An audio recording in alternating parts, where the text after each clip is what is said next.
Caleb and Dan here with Franchise Forward. This is the first video of our series of videos that we're going to be doing to highlight different franchise brands that we represent. And we're here with Amy Lane. They have 3 different brands that we're going to review today. Yep. So we'll start it off with Amy, kind of telling, if you could tell us a little bit about yourself, a little bit about your background, how you got in franchising, and then we'll jump into the different franchises. Absolutely. Well, thank you both for having me. I'm honored to be the first one on your all's video series. And a little bit of background about myself. Actually, 6 years ago today, I noticed is when I got into the franchising world. I started my career with Fran Connect, which is a supplier in the franchising industry, and really just grew into the franchisor side as of recent. So was a supplier in the industry, was meeting with a lot of different franchisors, got to go to a lot of different conferences, transitioned roles to a different supplier company, Thrive. So both software providers. And in that role, I got the opportunity to meet with our current founders, and Alan of Resi-Brands. And they were just starting That One Painter, or they were just starting to franchise, I should say, That One Painter when I met them. And I remember vividly, they just had ball caps on. They looked really approachable. I went up, started talking to them, and built a relationship there and watched what they had been doing and how they've grown Resi-Brands in such a great way that when I wanted to be a part of it. And so came on board back in October and have been loving it. So thanks for having me on today. Yeah. And Resi-Brands, how old are they, or when did they start? Yeah, so we started right around 2021 is when Resi-Brands started, but That One Painter, our first brand, was founded back in 2011. So Steven, our founder, picked up his dad's old painting equipment back in the day. He dropped out of college. I think he says something like he had $10 in his bank account, not much, and just started painting, started working with his mom's real estate friends. She was a realtor at the time. And that's when the business started, and then it turned into Resi-Brands, started franchising in 2021. And that's when we added our second brand, Garage Up, which Stephen and Alan also created there. But I have to bring up what we just learned about you, that used to be a cheerleader for Yes. Virginia Tech. We brought Yes. Caleb and I are Husker fans, so figured we talk about a little bit of our background before franchising. So Yep. I thought that was really cool. I didn't know that. Grew up cheering, swimming, playing soccer. I was doing all the sports as I was little, but continued with cheerleading all the way into college until, as mentioned earlier, got some knee surgeries. So, Yeah. but it was a lot of fun. Yeah. Born and raised Virginia? I am. Yeah. Born and raised in Virginia. I actually just moved for the first time last weekend to Charleston, South Carolina. Oh, okay. Nice. This is my first big move, but yeah, Virginia, born and raised. Yeah. Moving is one of those things I hate. We hired movers, and I will say, if you're in a moving business out there, that's a great business to be in, because it made it so much more convenient for us that it really wasn't that hard. So I'm very appreciative. Yeah. And Amy, what's kind of interesting, talking about history. I remember, so obviously I just started advising, a few months ago. I was on the director's side, kind of like you.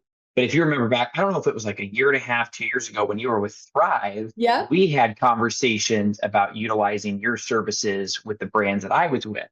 So Yeah. it's interesting how like things come full circle, where you were on kind of the software side, talking to franchisors, how you could help, maximize their potential. And, we were talking, and then, we're still in the same category. We've just kind of relocated where Yeah. we're at with it. So, Exactly. I think I sent you a video message on LinkedIn. yes. And that, what was interesting about that was nobody had ever done that before. It was all like, just messages. And sometimes you don't really know, like, if most of it's automated. So like, it was kind of cool to see a person like, hey, Caleb. I'm like, oh my gosh, she knows my name. Yeah. But yeah, you saw it on LinkedIn. The clutter. So, Yeah. So yeah, it's kind of funny. So I love that. The full circle. Franchising really is, it's a big world, but a small world as well. I feel like I quickly learned in being in the industry, but everyone's just been so nice in franchising. I don't know if you guys experience that, but I just feel like it's such a great community to be in. So I love that people can move throughout the space and still stay connected like we are. So that's a good call out. I've realized in this role, it's really interesting getting to talk to so many people from different facets of their life. And I feel like all the time I'm talking to people and mentioning it's about the right stage and the right seasonality of life. And some people are ready to get up and move across the country or across state or whatever. And other people want to do something in addition to what they're doing. And that's what's been pretty cool of at Resi-Brands, we have a couple different models of operation, and tell me if I'm jumping in too soon, but we have models that you can be an owner operator and, do what you did of move into that territory if it's not where you live already. We also have models all the way up into what we call our CEO model, which has been really popular. And it's where you purchase 5 territories at minimum, and you're bringing on a regional director underneath you as the CEO. And then underneath them, you have territory managers. So for us, the territory managers, all 3 of our brands are home service brands. And so the territory managers go out and do the estimating and they manage the project. So they have the relationship all the way through. And then on top of the territory manager is that regional director who's driving sales forward, looking at KPIs, that kind of thing. And it enables that CEO to put in about 5-10 hours a week once fully launched in that business. And so we're seeing people that don't reside in their current the area that their territories are in, and being able to run it on the side in addition to what they're doing. So it's been cool to see all sorts of different stories of where people come from and what they're looking for and whatnot. It's great that you can come in. You don't have to have any knowledge about the business. The franchisor is going to teach you. You can move if you need to, if you see a good market. There's just it's nice to have flexibility on that. Which brand do you want to talk about first? We can talk about that one, Painter, since that was our first one. Yeah. So that brand, it was, like I said, founded in 2011, started franchising in 2021. So it's our most established brand. It's now the fastest growing painting franchise in the nation. So we have around 400, maybe a little more at the moment, territories awarded across the US.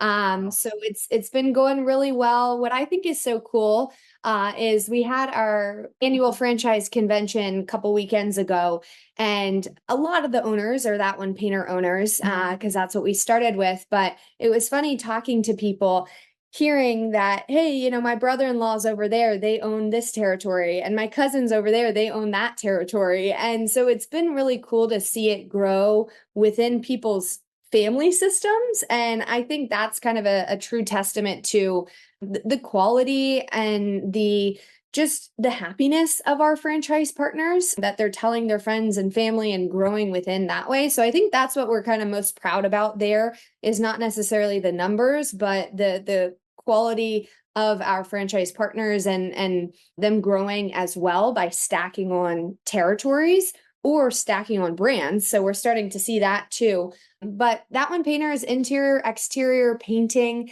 as well as other ancillary services. So, oh my gosh, now I'm completely missing the services. Sorry. So you're on a heater there for a bit, so your mind is going somewhere else. It's all right. I know. It goes into, fence staining, deck staining. So we have light handyman services too. So like carpentry, caulking, that kind of thing. But it's really paint with light handyman. It's both residential and commercial, with a heavier focus on the residential side, especially up front. We have owners that are winning really large commercial jobs as well. What else do you guys want to know? I don't want to just ramble on about one brand and then. Oh, go ahead, Caleb. Yeah, sorry, Dan. So big thing like with our clients is kind of the startup, right? They always want to know they want to know about the brand, but it's like, hey, what's kind of the entry, right? The onboarding process, getting to scalability. How many employees do I typically need? So you don't have to get like super granular, but just kind of an umbrella thought around that phase of the business. Yeah, absolutely. So coming from the initial startup perspective, talking financially, if I'm able to cover that, am I in this conversation? Oh, yeah. Okay. Yeah. Oh, yeah. So talking financially, what does that look like for that one painter? The estimated initial investment for one territory is anywhere from 113,000 to 142,000. So it's a low initial investment. It's a non-brick and mortar business, so you don't need any type of real estate, you don't need an office, you don't need a showroom, anything like that.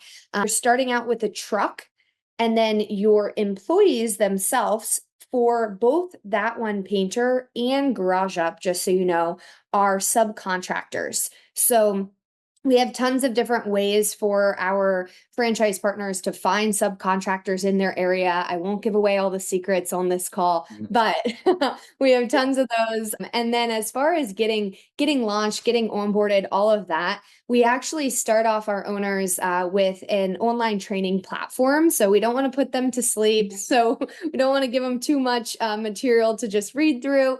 So we do that. There's tons of content on there. It's really engaging. And then they come out to Austin, where our headquarters is, for an immersive kind of training boot camp. So they're hands-on. They have a class of other owners around them. And then from there, we have what we call a never alone policy. And this is for all of our brands.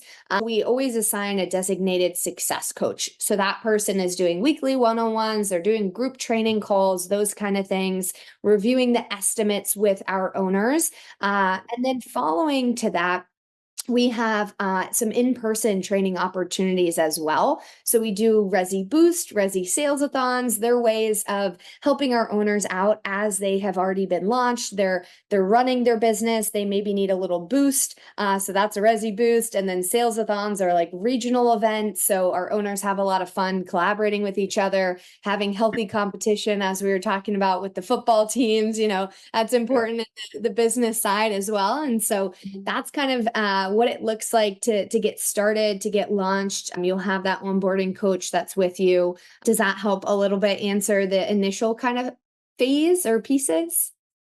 Yeah, I think that's awesome. You guys have success coaches, because that not all brands do that. Yeah. How many can one success coach handle, as far as like how many? Do you have any idea? I'm not sure if I know that. I was just curious. Yeah. That's all right.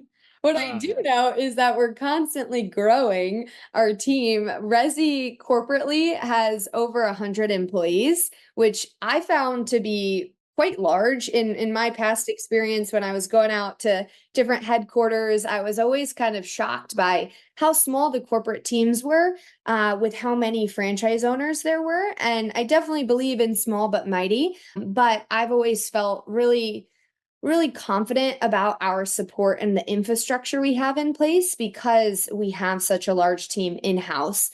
And a lot of that too, I didn't mention this earlier, but we have our own in-house marketing agency and our own in-house appointment booking or scheduling center. So the two main reasons we brought our marketing in-house was because we found majority of our competitors in the home service kind of franchising world are using the same outsourced marketing agency, which again is doing great things. They're very successful, but our thought process was, if we wanted a different output than our competitors, we should be putting in a different input. So it was the more challenging decision, but we believe it's best for our owners to have a team in-house, so they can be really customized, they can be agile, and they also can be held accountable, because marketing, as we know, is an ever-changing landscape. So things happen, things get disconnected, Google changes the rules every other week. And so that team is able to be really clear of, hey, this is what's going on, this is what happened, here's what we're doing to fix it. And then the appointment booking center, Resi Connect is what it's called. They handle our owners' leads, all of their leads from a digital perspective, as well as any phone calls that come in. Nice. That team is 24/7 full coverage. They sit in our headquarters in Austin, and they're amazing. So their focus is to be booking the leads on our franchise owners' calendars, so they can be focusing on doing the kind of boots on the ground, old school kind of marketing approaches that we believe are so critical in the home service world as well. So that's kind of what our team consists of. Yeah. So kind of to go through that, like like, so for us, like Dan and I, we spend a lot of time with candidates, and it's, it's about finding the right fit, right? Yeah. Like what type of concepts they're interested in. But there's a lot of our clients that they're very open to Yep. concepts, right? They're like, I want to learn more. Like, I'm not opposed to doing something outside of things I don't know, which is great. And I always talk about profile and culture, right? And I think that goes big with franchisors like yourself. So for you guys on your end, what are some of the ideal profiles of candidates that would come through that would really, cinch well with Resi-Brands? And is each brand kind of treated a little bit differently, or is it like, hey, you are a Resi-Brands, profile, right? Like, how do Yeah. you guys evaluate that? Yeah, I think there's a little variability. So I think in general, well, it depends on the model, right, that they're operating in. So we have those four different models. It's owner operator, owner manager, owner director, and CEO. And so that kind of breeds a slightly different background and candidate persona. Overarchingly, I will say no matter what brand, they don't need experience in the trade. I think with that one painter, we have two owners that have experience. One I know came started as a painter and then did really well and ended up purchasing his own franchise. So that was pretty exciting. He, of course, has painting experience. And then we have another owner who's doing really well that came from a Sherwin-Williams background, which is our national paint partner. Outside of that, I don't think any of our other owners have painting experience outside of maybe painting their own house, as we try to do. But, and same with Garage Up and Pinks. I don't think we have any owners that have that trade in their background. But what I would say overarchingly, what we look for is what I call the hustle. It's hustle, it's grit, it's having that mindset and that mentality of being a winner. I know that sounds really simple, but those are the qualities that I think are innate within someone that you can see and they exude. Someone that is intrigued in Resi-Brands because of all the amazing things we do with the marketing, with the Connect Center. I always like to peel back a layer and just make sure that they're also understanding, yes, we do these great things for you, but also you need to bring that hustle, that drive, that boots on the ground. At Pinks, especially, we like to use the word culture carrier. So this is someone who, at a family gathering with friends out in their community, they're talking about the brand. So I think all of those things are brand agnostic. We want people that are proud to be in the trades. What we're trying to do overarchingly with Resi-Brands is to uplift the trades industry as a whole. The standard or bar for the home service world has just been set so low, unfortunately. So we want people to come in and uplift that. When we're looking at more of a CEO kind of candidate versus an operator candidate, we do look for that kind of management, being able to operate a team. We have people with really diverse backgrounds. The CEO model brings in a lot of people from the medical world, so surgeons, anesthesiologists that don't have the full time to commit, but have the care and the drive. So I think that mindset within is really important, and we can train on a lot of the other things.